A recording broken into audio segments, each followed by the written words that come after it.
Hilig overload, may bagong ayuda ang Kimpao kanina. So, nag-bike nga ang Kimpao kanina.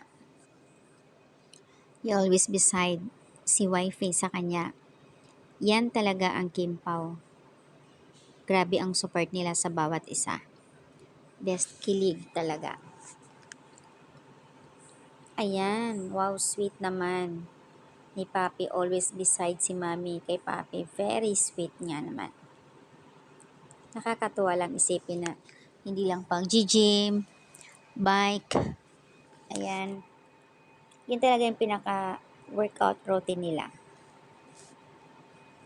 Yan ang Kimpao, sabi nga ni Direk Chad Vidanis na sobrang ang sweet nila. Hindi na sila pwedeng, kumbaga, andoon na lahat, total package. Sobrang caring ni Pao kay Kemchu.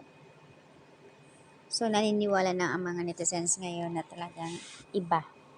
Minsan kasi sa pag-post, hindi naman kasi palagi na hindi porkit mag-post si Kim solo niya, kailangan nandoon si Pao. Hindi naman ibig sabihin ng ganon. Maliban lang kung may mga friends talaga na i-upload ang mga video or photos nila. Kasi nga ayaw ni Pao na masyadong in public. Dahil ano siya mahilig sa privado kumbaga. So, ayan, dahil sa mga friends din niya kasi, kaya nakukuha ng ibang video doon ang mga photos.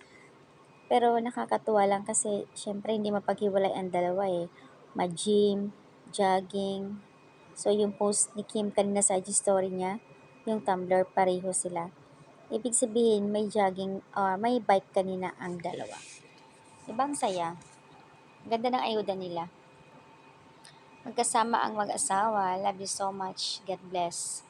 Kim Pao. Ang sweet ka talaga, di ba?